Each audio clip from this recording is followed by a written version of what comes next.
Good evening and happy Sabbath. Happy Sabbath.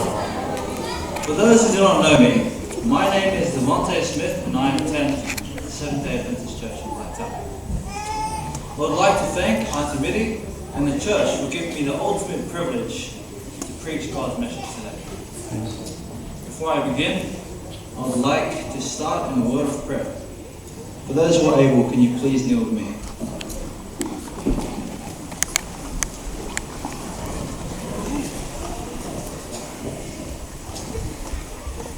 Dear God, hallowed be thy name. I thank you for this beautiful evening that you've given us, that we could gather together and listen to your message. I think that we gain experience by reading your word. And may we understand the true meaning of humbleness. In Jesus' name, amen. Amen.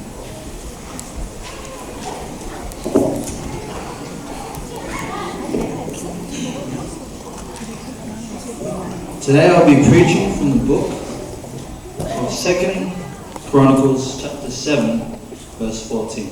If you're not already there, can you please turn your Bibles to 2 Chronicles chapter 7 verse 14. And today I'm reading from the King James Version. And it says, "If my people, which are called by my name, shall humble themselves," and I'll stop it right there. The reason being is because the title that I have been given to preach to you today is to humble themselves. So what does the word humble mean?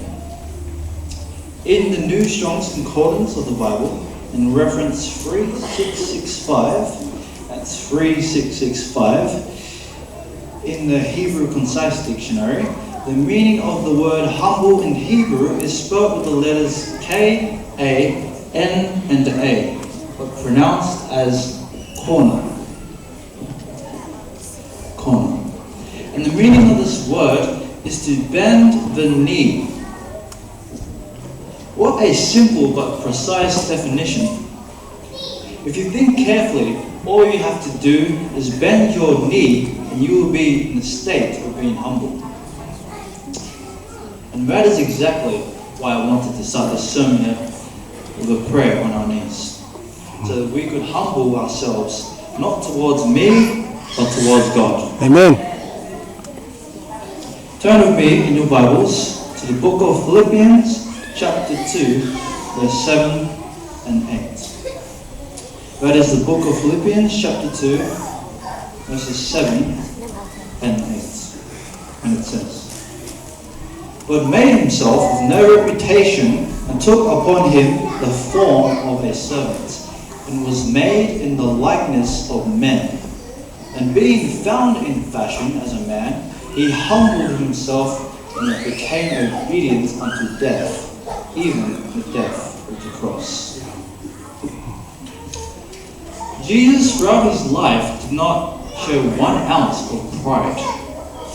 Not even once. Even though he could have easily used his power to make himself king over Israel and overrule the Roman Empire. He came to earth to demonstrate his power by proving his great love for us, and to truly demonstrate the act of being humble. Well, how do you humble yourself? If you have your Bibles, please turn with me to the book of Micah, chapter 6, verse 8. That is the book of Micah, chapter 6, and verse 8. "He hath shewed thee, O man, what is good, and what doth the Lord require of thee, but to do justly, and to love mercy, and to walk humbly with thy God." Amen? Amen. If you didn't know, God here in this text has given us the ability to walk with him. What a gift he has given us to achieve the ability to walk with him. This shows just how important we are to him, giving us more the reason to accept this special gift and follow its principles. There is a story of a man named Androcles who had escaped from his master and fled into the forest. How many of you know this story? No, men? Well, it's a Greek story, and it talks about how he wandered in despair when suddenly he heard a lion somewhere near him roaring terribly. Of course, through instinct, he started to run and run, but found himself tripping over a tree stump. When he looked up, he saw the lion continuing to come closer and closer towards him. Poor Androcles did not have the strength to rise or run. But notice, as the lion came closer, that the lion was limping, and that one of his forepaws were bleeding with a big thorn in the middle. Then Androcles, who still was scared, plucked up the courage to pull the thorn out of the paw.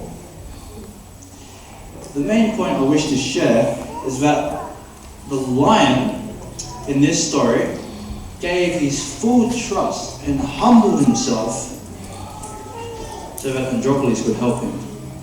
Amen. Amen. This brings me to my last question as to why we should humble ourselves. Why should we humble ourselves? To find out the answer to this question, let's turn to the book of Matthew, chapter 21, verse 44.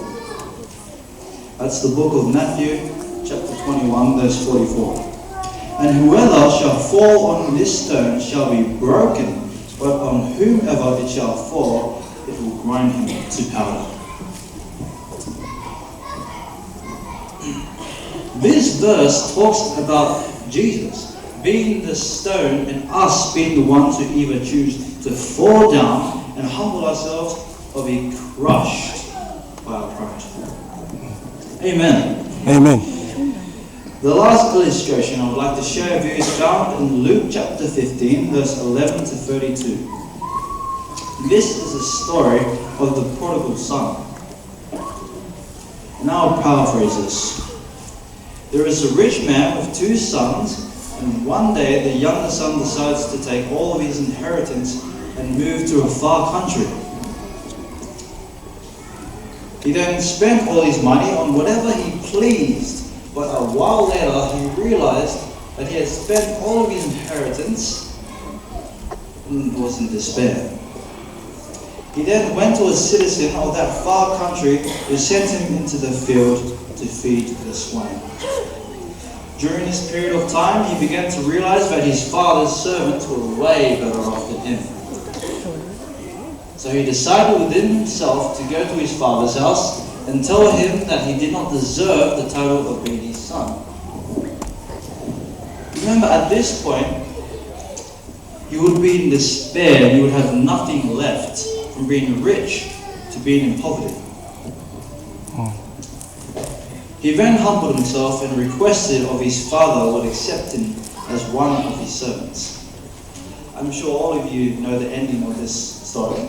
The father richly clothes him after welcoming him, and then they celebrate his return, making his brother jealous. And then he accepts him not as a servant, but as his own son. This story illustrates the great extent of God's love and mercy for us.